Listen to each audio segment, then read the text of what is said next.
Joining us now is Dr. Elizabeth Krasnoff, a composer, producer, researcher, and transformational speaker whose work explores the powerful connection between sound, healing, and consciousness.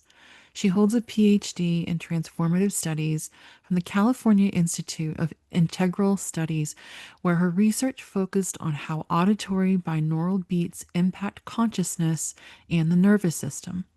Elizabeth is certified in energy healing, sound therapy, and heart math, and she combines these practices through her platform, Sound Medicine. A singer songwriter with 8 studio albums, she's also a lifelong student of sound, motivated in part by her own journey with hearing challenges. Her work has been featured in several scientific journals, and she's spoken internationally at institutions like Yale Divinity School and the Tucson Science of Consciousness Conference.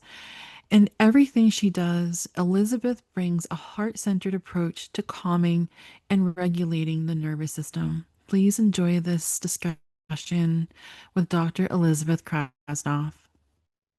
Hey there, everybody. How are you? I'm super excited. Today we have with us Dr. Elizabeth Krasnoff. How are you doing today?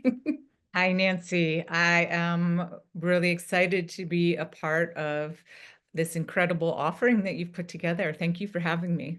Yeah, I was super excited when you accepted the invitation because I couldn't think of anyone better, anyone more knowledgeable to be talking about sound and how to heal with sound. So, before you have a presentation for us, and I'm really excited to dig into that. Before you do that, can you just tell us a little bit about what got you to this point, your passion to Sure. help heal? Yeah, it was my own healing journey. I was dealing with chronic fatigue. I, I am half deaf. I And didn't. so yes, I have always been very intrigued with sound because for me, I have to pay such great attention to it. And a shaman early on told me, well, that doesn't mean that you're not worthy of sound. It means that you're marked for a journey in sound.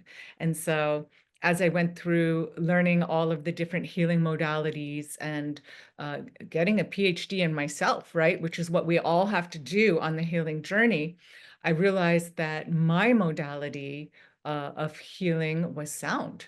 And I make music as an artist, and I study music as a scientist, and I make healing music, and I make popular music, which is still healing music because it's me integrating my journey and speaking about it, singing about it. And it really just is the path for me to learn about myself, and help others heal in this world. Right. That is a beautiful story. I did not know that you had been deaf. So you have your presentation for us, and I would love for you to explain to us because I know that a lot of our viewers out there who, number one, maybe they do have chronic illness, they have chronic disease, and you don't normally hear doctors talking about how sound can help heal and support the nervous system, and which will support your immune system and the healing, and we need sleep. So could you, get into that? Yeah, I'd be delighted to talk about that. I uh, I started by changing my belief system, and one of the first changes I made was that anything that I perceived as a disability that I had was my superpower. Mm. So once I decided that, I said, okay, well, what could be the superpower behind chronic fatigue and the chronic illnesses that I was dealing with? What could be the superpower behind a perceived disability of deafness? And that's where I started all my questions from. So I'll start my presentation and take you on my journey. All right, awesome. Okay, so we're going to share screen. And this presentation that I have made for you all today, I have called How Sound Can Alleviate Stress. And in particular, I'm going to look at binaural beats and the auditory pathways that we believe they are traveling through.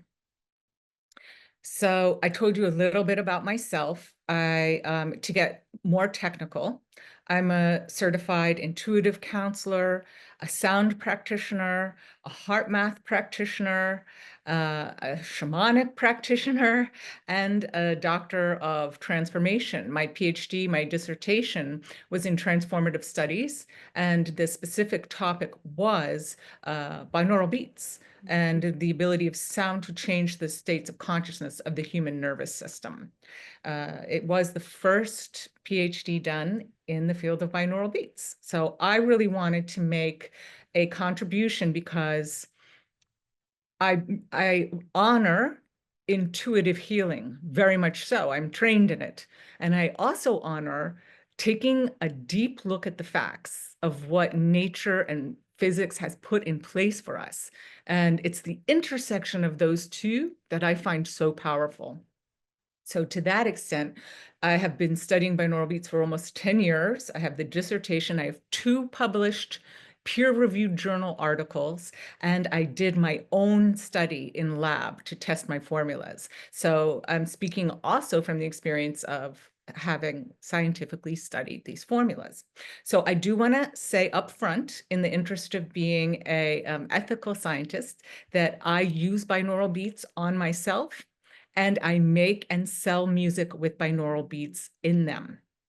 They were the most effective treatment I found for my chronic fatigue, and I've kind of dedicated my life to studying them and making them available for others. So to continue on, this presentation is 3 parts. We're going to look at the role of stress in illness very briefly. I'm going to break down for you what is sound healing and how sound can help you. I am going to then go more detailed into the science of what binaural beats are, how are they made, are they entrainment, are they real, are they fake, what are binaural beats? And then in the last part, we'll talk about how you can use them for yourself. Okay. So I wanted to start with the role of stress.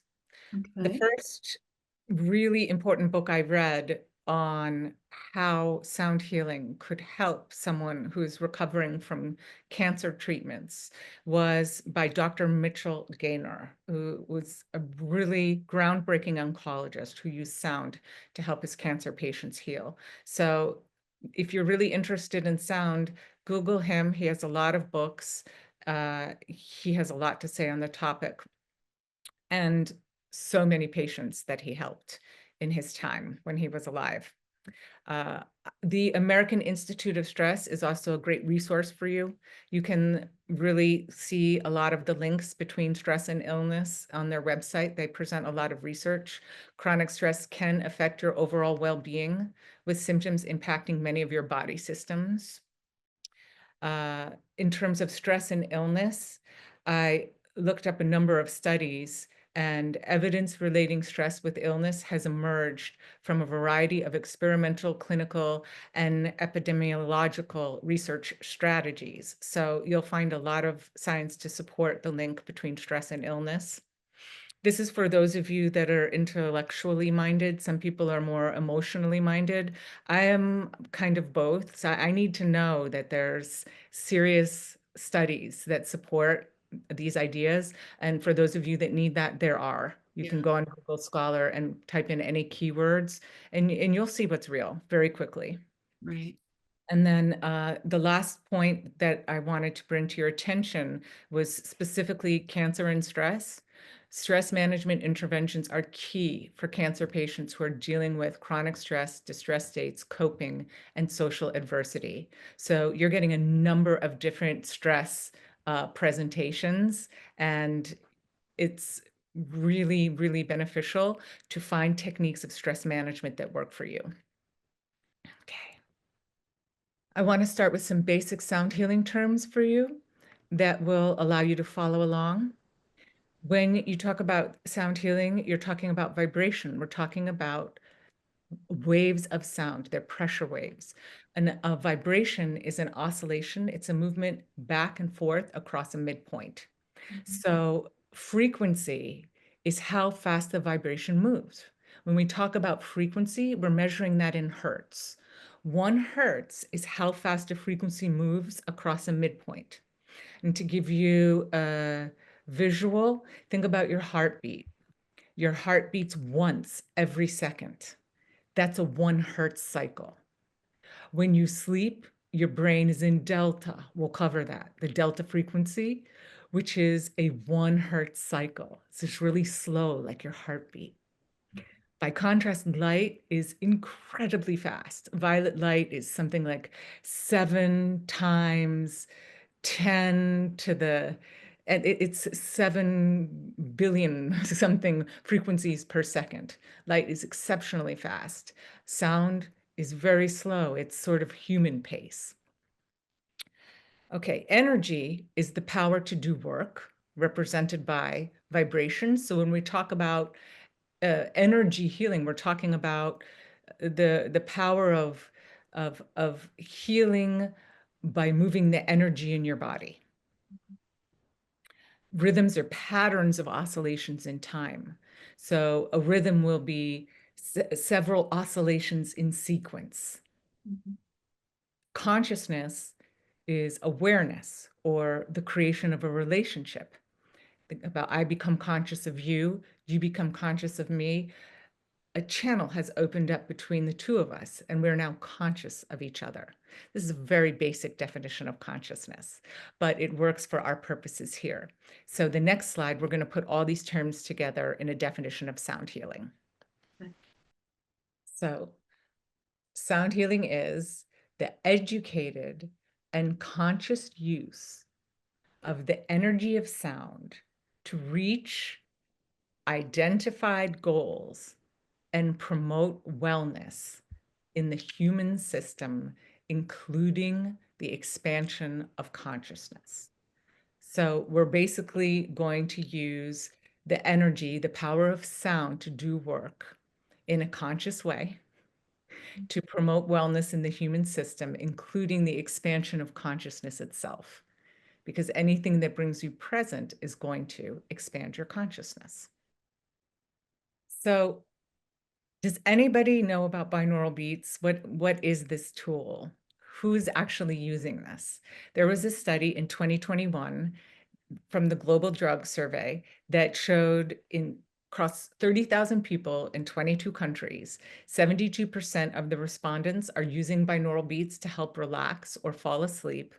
35% are trying to change their mood, and 12% are trying to get high, taking it like a psychedelic drug. What that tells me is that people are getting it. They understand that they can use this tool to relax or change their mood.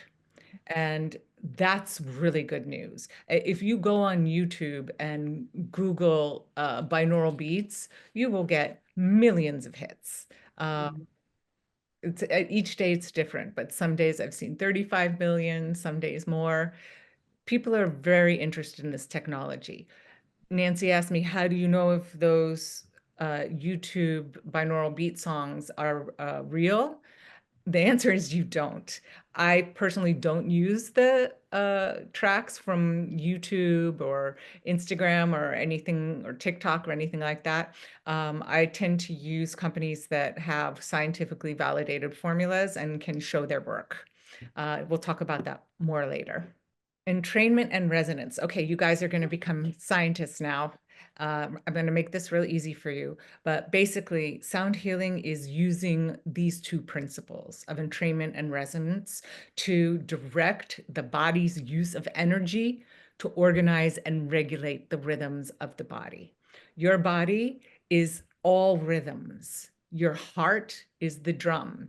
There's a little nuclei of cells in there, 40 million cells that set the pace. They oscillate together in coupled oscillation, and they set the rhythm. That's why when those malfunction, you get a pacemaker. So this is your primary rhythm in your heart. Your nervous system is another rhythm. Your cardiovascular system is another rhythm. Your endocrine system is another rhythm, and they're all connected. We are a field phenomenon. You can't just isolate one system and not impact the other systems, right? So what our inquiry here is can we use the energy of these pressure waves to impact our nervous system and the other systems that the nervous system speaks to? Right. And so sound uses these two modes to talk to, organize, and regulate the rhythms of your body. Entrainment, these are the definitions from physics, which is when one rhythm takes over another rhythm, causing it to synchronize. So you see X is a taller rhythm, Y is a smaller rhythm. When you put them together, X takes over Y, and now you're seeing the same rhythm. This is Mhm. not binaural beats. The science shows that the signal is not strong enough to demonstrate entrainment. Resonance. It's an increase of amplitude in the system when an input matches the natural frequency of the system. So let's say the system is at that top wave, that's the natural frequency of the system, and you add the bottom wave, they match, and together they double. So Wow. that's the phenomenon by which we understand how an opera singer can break a glass with her voice. She can match the frequency, the home frequency of the substance that that glass was made out of, and it literally shatters and melts back into its original form. Wow. Full stuff. It And is cool. this is more from the research as far as it's gotten. This is the hypothesis about what is happening for binaural beats and your brain. So human beings have used repetitive rhythms such as drumming, dancing, and chanting as a healing modality since before written history. That's entrainment. When you sit together in a drum circle, when you go out dancing with your friends, all of those things, we're all entraining to the same rhythm. You're entraining to the person across from you. If you ride a bicycle and you draft behind the person in front of you, you're entraining to that person. Rhythmic repetition entrains the brain, causing the brain to follow the rhythm or frequency that's presented. So the first time that binaural beats officially broke onto the scene in modern science was with Dr. Gerald Oster's article in Scientific American in 1970 that explained to us that this phenomenon was real and how to make a binaural beat and what to use it for. And what he taught us was that binaural beats are a difference tone created by two slightly different pitches. What does that mean? That means you take 440 hertz and send it to the left ear, and 444 hertz and send it to the right ear. The difference is 4 hertz. That 4 hertz, your brain interprets and regulates. In the process of regulating that 4 hertz, which is theta, it will begin to resonate that frequency. That frequency correlates to a state of consciousness in the human being, right? So we'll continue to talk about that. Okay. We know that electrical brainwave patterns respond to these precise frequencies. We can test it and we can see it. I don't know if you're able to hear the phasing, but when you play the two frequencies together, they sound like a hum. Vroom, vroom, vroom, vroom, vroom, vroom, vroom. Now, you'll never actually hear a binaural beat. A binaural beat is an illusion. The only place it happens is inside your head, because your brain is the one that's reconciling the frequency difference. So that is why you must wear headphones for binaural beats to be effective. I Many was going to people, ask you yeah, that. just listen to them out loud without understanding that they don't exist until you put the headphones on and your ears are forced to do the work of reconciling the tone difference. What is binaural hearing? Okay, so regular hearing is hearing sounds that are directly in front of you. Binaural hearing is different. It is the ability to hear in two ears. Binaurally equipped species use it for locating auditory objects in space, such as predators, so we can flee from them or eat them. Or in a modern civilization, humans use it to target the person's voice we're trying to listen to at a restaurant or cocktail party. So what I am saying to you here is that this is a targeting phenomenon. And we use three different modes of understanding. I think it's the angle, the amplitude, and the speed. And that's how the brain decodes where that object is in space. And this was really important if you were running from a bear or if a tree was about to fall on you. Now, as I mentioned, we use it more to say, where is my friend in the middle of the group of people at this cocktail party? We target an auditory object in space. And it seems very much to be a resonance technology because we amplify a particular frequency, which is what resonance is, amplifying a particular frequency so we can understand it. We are extraordinary. What we do without thinking about it in so many of our systems throughout our body every day is nothing short of a miracle. I was just gonna say that it's like our body's a miracle. Totally. Well, The body wants to heal, right? So it's yeah. it does. These are the specific brain frequencies and cognitive states that we are addressing with binaural beats. And by the way, with all of the technologies that you see out there today, the light technologies, breathing, yoga, the older, more, um, analog technologies, psychedelic substances, all of these are targeting these same brain frequencies that are happening in your brain. So I want you to think about a car. It has gears from slowest to fastest. And if you've ever driven a manual car, you know even more. That first gear is slow, second gear is faster, third gear is medium, fourth gear even faster, fifth gear is the fastest. That's exactly what you have here in front of you. I'm going to start at the bottom with delta. Remember, I told you your heart is 1 hertz per second. Mhm. I'm using that as a metaphor, but delta actually is 1 hertz per second. Uh, Actually, it's a range. Each of these is a frequency bandwidth. So from 0.5 to 4 hertz, your brain is in sleep. That's the frequency that's happening in the predominant frequency. Hey, this is like a glass of wine. All of these notes are present, but some notes step forward in our different states of consciousness. So with delta, you've got that sleep state and you're in your slowest frequencies. Moving up, you have theta, 4 to 8 hertz. You're still deeply relaxed and inwardly focused, but you're awake now. You're conscious. You could answer if somebody called your name. Might feel like you were at the end of the hall, but you'd be aware that it was happening. Alpha is a little bit more awake. You're very relaxed, and your attention is passive, but you're, maybe sitting up and maybe moving papers on your desk. You're not completely lying down with your eyes shut.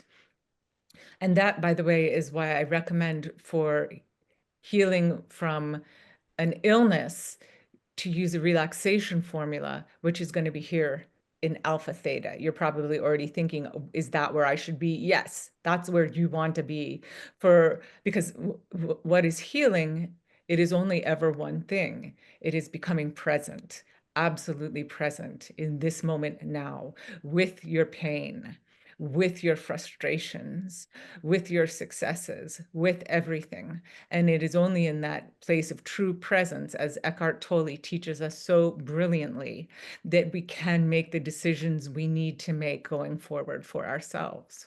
And that alpha theta state is really going to guide you there. Nature is in a theta frequency. It's in the Schumann frequency, 7.83. That's why nature is so healing for you and why everybody says spend time in nature. It will naturally bring you into meditative state. Yeah. And as we move up into beta, that's everyday consciousness. That's where we are right now, producing, anxiety dominant, active, external attention, somewhat relaxed. And people suffer from beta burnout, when we spend too long up here and we don't relax with our autonomic nervous system and shift down into gears, uh, meditation will do that for you. Some of you are thinking, well, why can't I just meditate? You can, absolutely. Please do. Do all of it. But if this helps you, it can kind of leapfrog you into a deep meditative state that it takes people years to be able to perfect.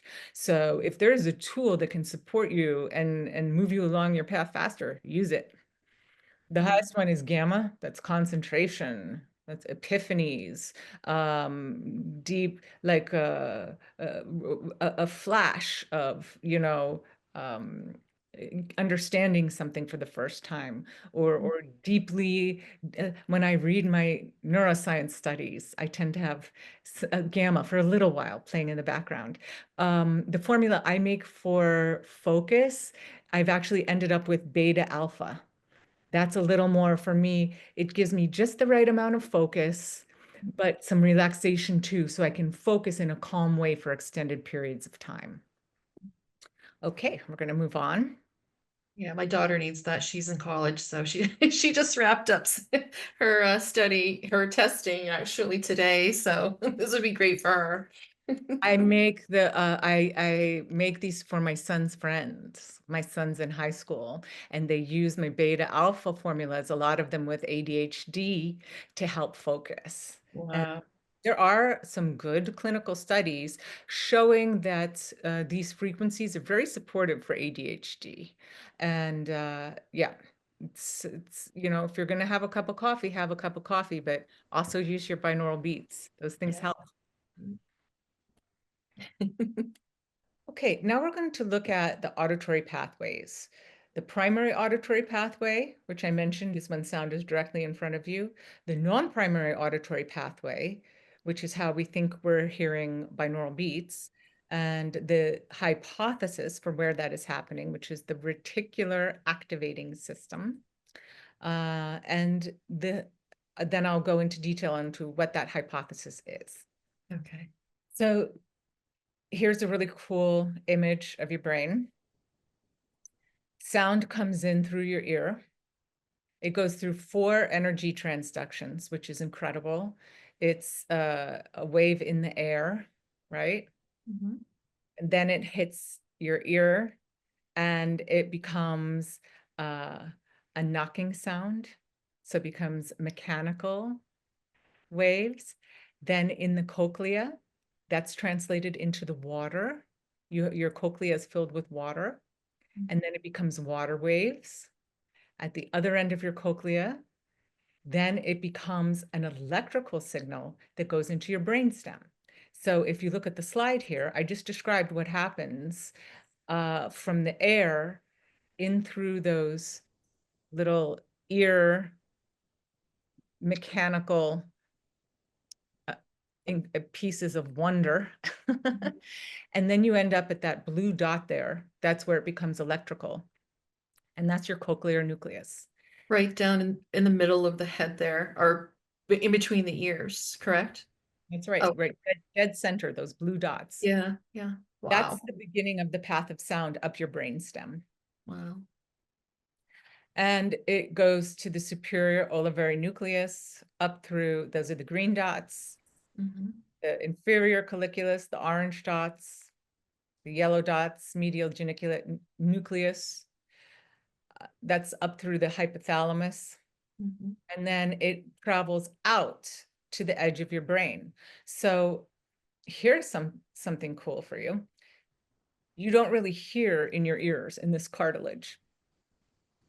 You hear up here in your brain, in your auditory cortex. This is Oh. where you hear. You ever find yourself at the end of the day just doing, ah?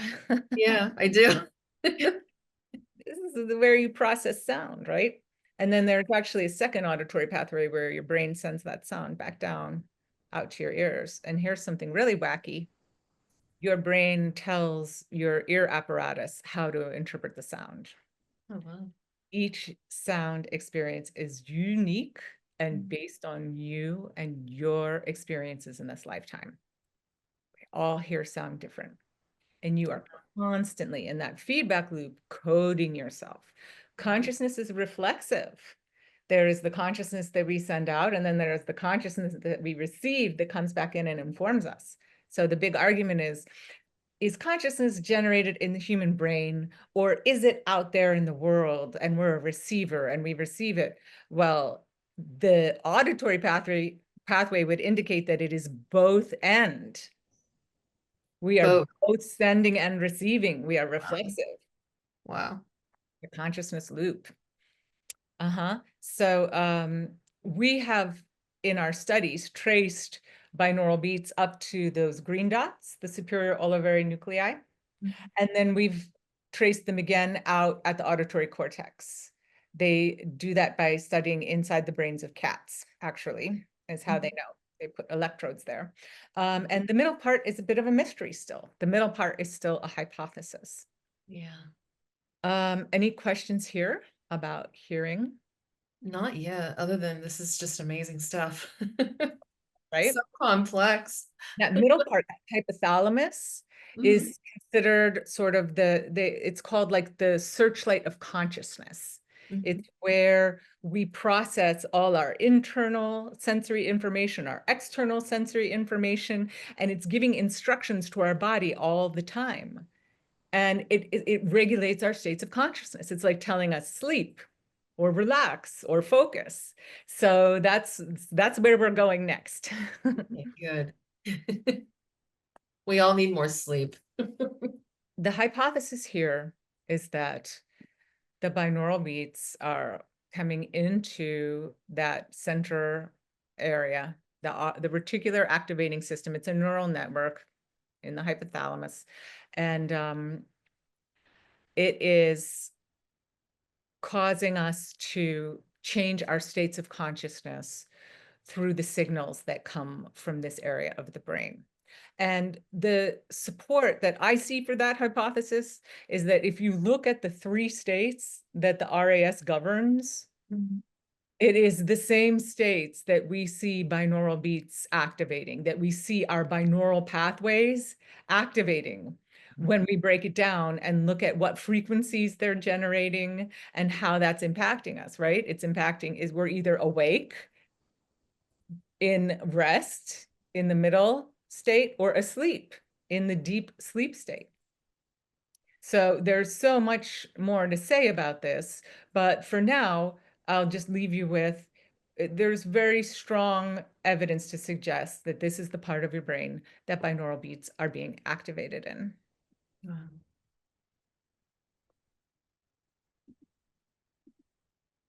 In this slide, I'm showing you what systems the hypothalamus regulates. So remember I said we're a field effect, that we are all these rhythms that speak to each other? Yes. Here you can see those systems. Hypothalamus governs the endocrine system, pituitary gland, metabolic processes, body temperature, hunger, all of those things, sleep, circadian rhythms.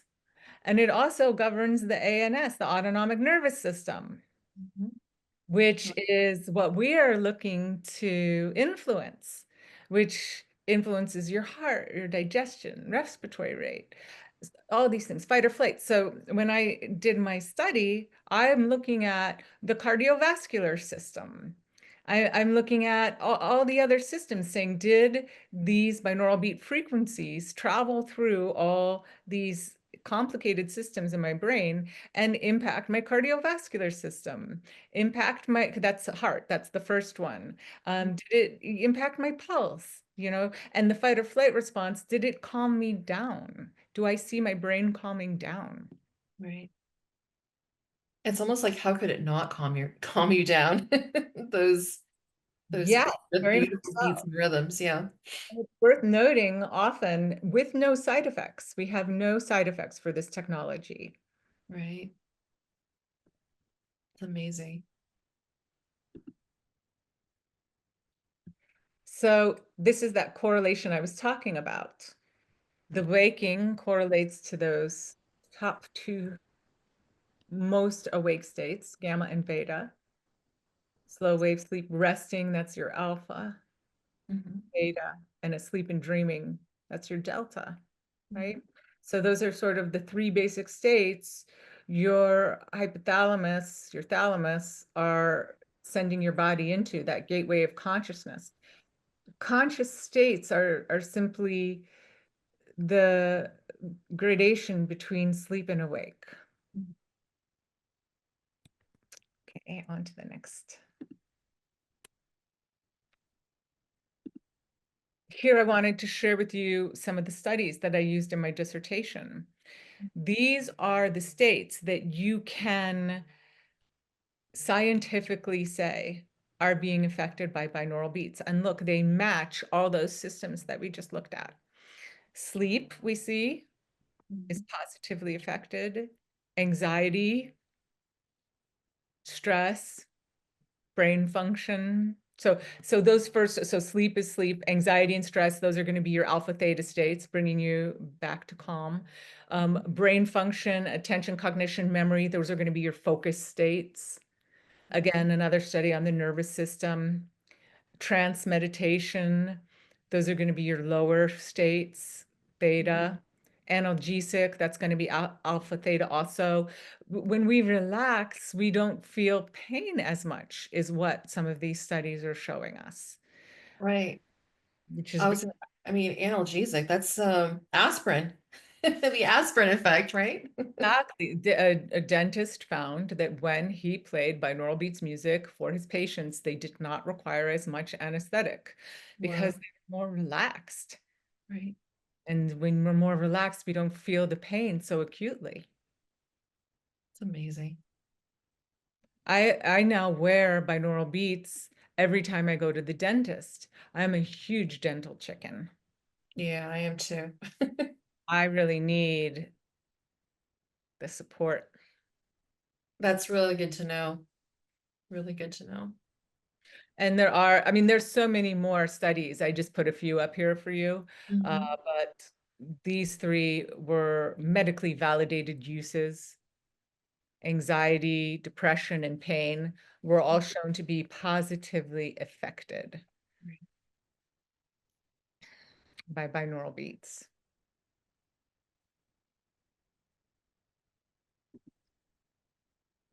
So now we're going to take a quick look at the pilot study that I did. Okay. After I finished the dissertation, I said, all right, I want to see if this really works. I want it in a lab. I want double blind. I want it controlled. Double blind means neither the participants nor the lab technicians knew where the binaural beats formulas were. Mhm. Controlled means that I duplicated the exact same condition with and without the binaural beats. And I went one step further. I made my binaural beats inaudible.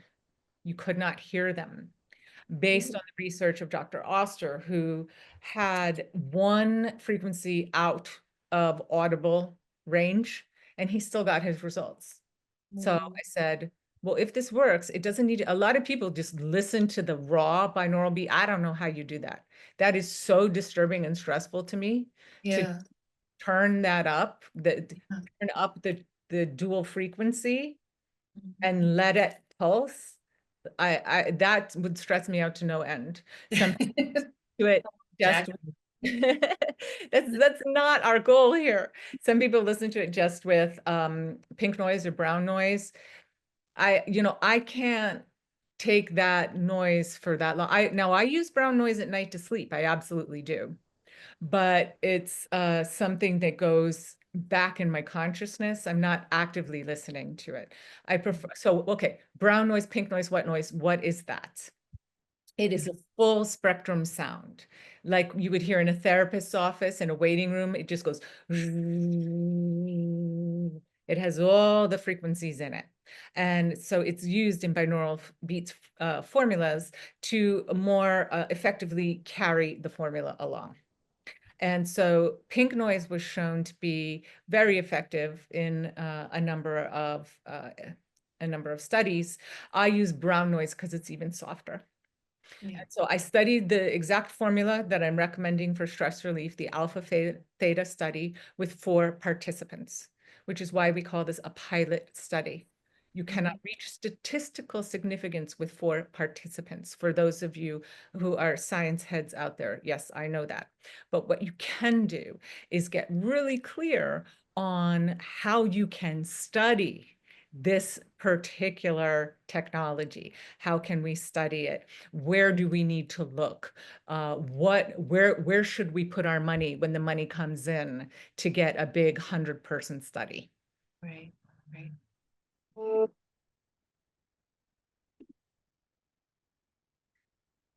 So I was as ethical as possible, followed as many guidelines as I could, which was pretty much all of them, meaning 2 men, 2 women, a range of ages on consecutive days to get them all at the same time for accounting for circadian rhythm.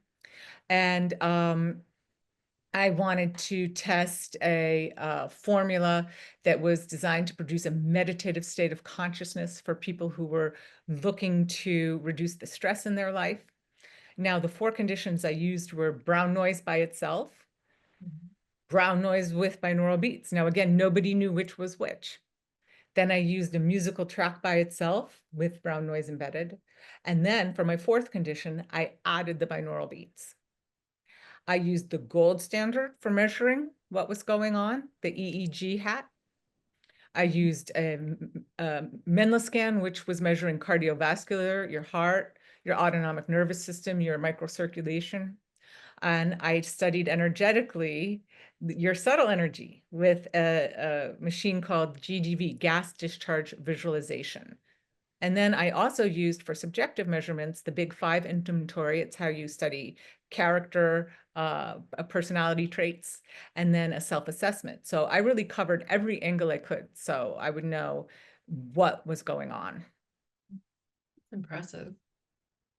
Thank you.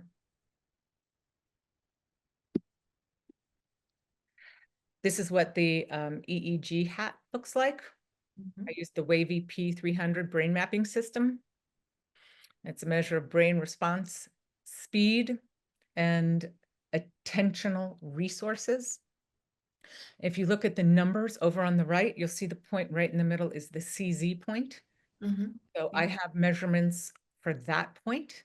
And then if you look towards the front, which is the upper half of the diagram, F3 and F4, I Mhm. studied and report on those 2 points. And that will be the next slide.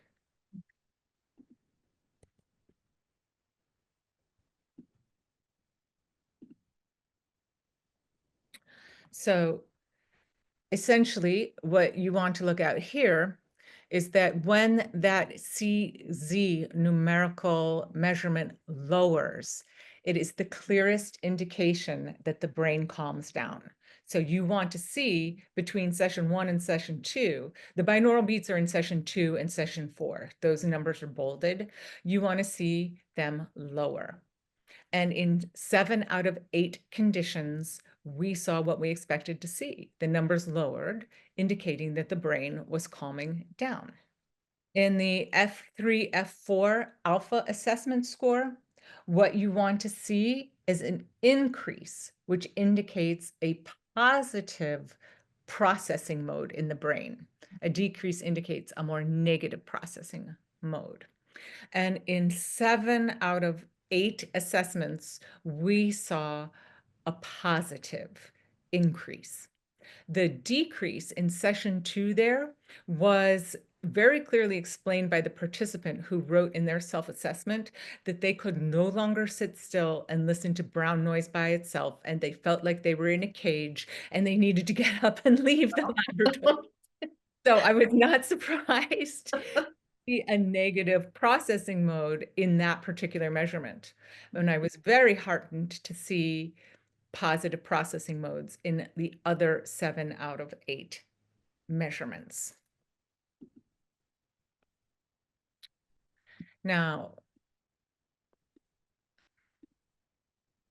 I love this next slide because it gives such a clear indicator of what's going on in the brain. This is a scalp topography map, which is computed from the 19 EEG channels recorded by the brain mapping system. And what you want to know here is that red is an agitated, more active brain, and blue is a calmer brain. Mm, So as you can see in the bottom, on the left is our first condition where we have just brown noise. mhm, Second condition, when we add the BB, we see a calmer brain. mm, In the third session, the participant comes in with a relatively calm brain for that music and brown noise application. They really calmed down with just the music, which mm. is not a surprise to me at all. Music in and of itself is inherently calming and relaxing. Has anybody ever sung a lullaby? But by the way, footnote, remember, I told you every sound brain is different. What relaxes you is not going to relax the next person. So one Right. person relaxes to Bach, one person relaxes to Metallica. You really, That's true. you really can't say. You have to know yourself. Right. And I want to touch on that. Sorry, I want to take a little sidebar here. Yeah. My teenagers, they like to do their homework to pounding music. Some of Really? them like chill jazz, and I do like chill formulas for them. But Mhm. some of them really need a pounding beat to relax to and to do homework to. So I put the alpha beta formula in their up-tempo music. Mhm. Why do you suppose that is? Like what is it about the pounding tempo that they crave when they're trying to study, trying because you're trying to focus and concentrate, right? Or is it My for hypothesis hmm is that if you're really agitated, you need something that is stronger than you to entrain you. okay. If Got it. I'm agitated and you give me a go to sleep song, I will have a panic attack. I will not entrain to the weaker frequency. I need a stronger frequency to entrain to. I By see. that same token, you get the advice, I can't fall asleep. Well, get up and walk really fast or run on your treadmill. If you're having panic, they advise you to meet the panic, run through it. And you can meet yourself and bring yourself back down. That's the same thing we're saying here. Okay. I didn't What realize that. gear are you in? Meet yourself where you're at. And that's why I always use, at a minimum, dual frequencies, because all those frequencies are happening in the brain. So if we're hitting two frequency bands, I have a better chance of catching you where you are and, Mhm. and bringing you in. Got it. Got it. So, and which is what happened here in between session 3 and session 4. And you add the binaural beats to that music and brown noise, you get a really calm brain. Mm. I listened to some of your tracks, and I have to say that I there your music is beautiful, and it brought me to tears. It Thank just yeah, it was just beautiful, absolutely gorgeous to listen to. Yeah, I These loved it. tracks are all collaborations with really talented composers. Yeah. There's 4 or 5 of them that I work with, and whenever I meet someone that wants to compose, I add them to the group, Mhm. and I help produce the tracks, and I often put vocals on them. And we talk a lot about natural settings. So where are you? Uh, what the nervous system knows. You can't lie to the nervous system. Right. You Right. you can't just like randomly grab a few chords and throw them down and say, "Here's your relaxation music." You're not going to relax to that. Right. And so that's why I like to have a setting. I have my own formula. I like to have the human voice in there because the human voice is very intentional. It carries so much consciousness.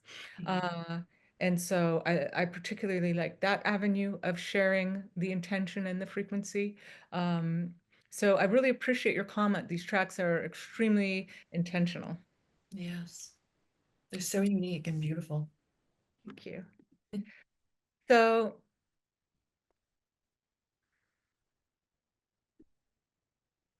So in this slide, I'll just summarize the study, the pilot study. All 4 subjects experienced an improvement in brain function and had a calmer brain after adding the binaural beats to the brown noise or to the music plus brown noise. And most also showed an improvement in microcirculation or cardiovascular score after listening to the music with the brown noise and binaural beats, probably due to relaxation. So we didn't go through the whole study, but I showed you some of the highlights. I will show my contact information again at the end on my website. There are links to all of the full studies. Right. You can see everything laid out. All of the participants showed an increase in bioenergy after adding the binaural beats. It seems to have a profound effect on the physiology of subjects. And since the binaural beats were not audible, these effects cannot be attributed to the placebo effect. I was really pleased to be able to show that. Yeah. So these results are encouraging in terms of developing musical products, incorporating binaural beats to affect our neural rhythms and corollary states of consciousness, and warrant further research with more subjects and different frequencies of binaural beats and different musical tracks. Wonderful. So in this slide, let's talk a little bit about the formulas again, just to make sure that that information has gone in. What do we know and where do we go?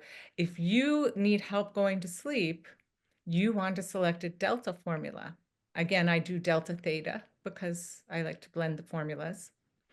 If you are looking for internal meditative states, a still or a moving meditation, I have formulas. So remember, I was talking about how each person is different. Some people like to meditate with movement. So I make a musical track that is really nice for walking to. And I put the alpha theta in there so you can walk and meditate at the same time. I also have categories of intimacy because in order to achieve states of intimacy, you have to relax. So there are tracks that I write specifically with that goal in mind, and creativity as well. Relaxation is the portal to so many things, not just healing, to intimacy, to creativity, um, to problem solving. All of Right. those things happen from a relaxed state. So it trance-like states as well. So those are all alpha theta formulas. Right. And then for focus, I again have subcategories as well, but basically all of them are going to address in the beta or alpha beta category things like focus, concentration, or memory, like preparing for a test you would put here, studying.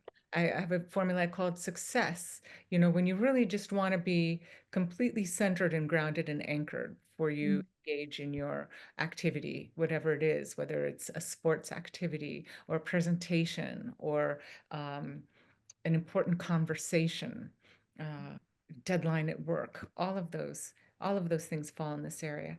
And then gamma is the most intense one, epiphany, bursts of clarity, intense creativity.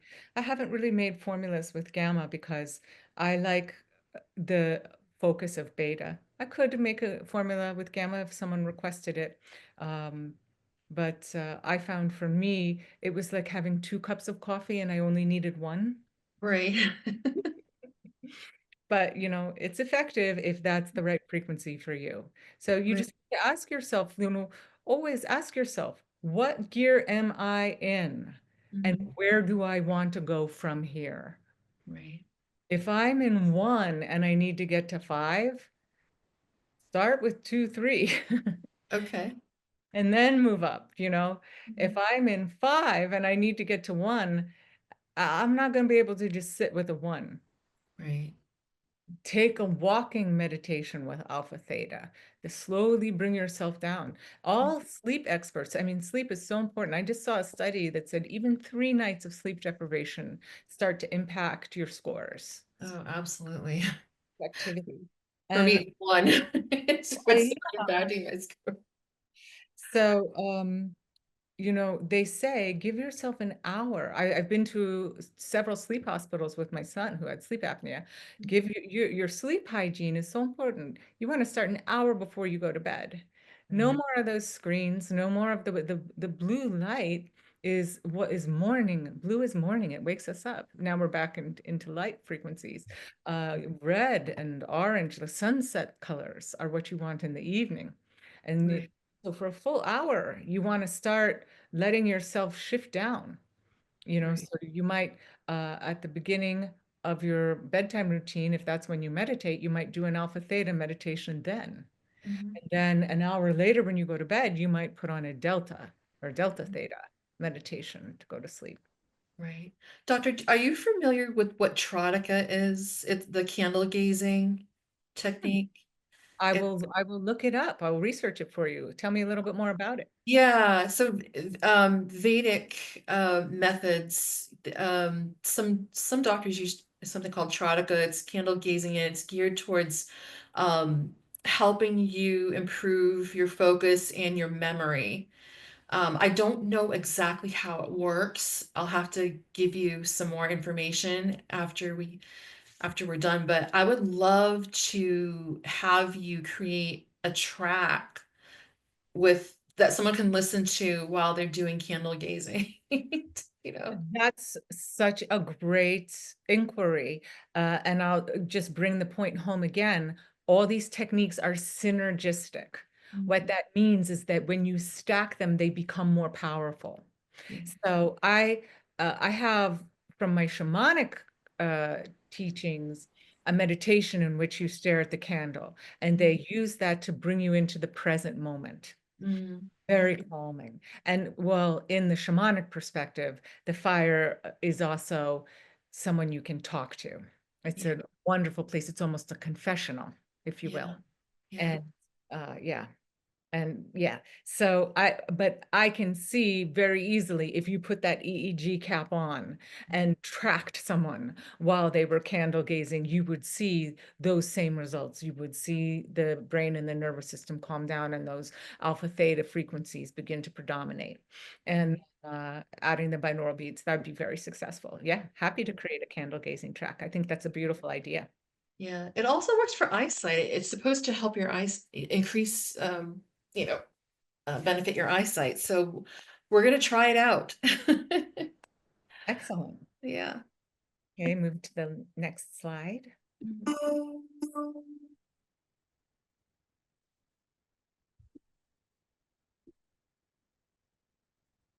So in this slide, a brief review of what we've learned, of what you're going to take away from this presentation today. Binaural beats, the difference in two frequencies allow you to resonate specific frequencies in the brain. Neural consciousness is a rhythmic state, and informed selection and proper application of binaural beats allows you to induce cognitive effects and the correlative states of consciousness. Those are the things that the science has really brought home for us.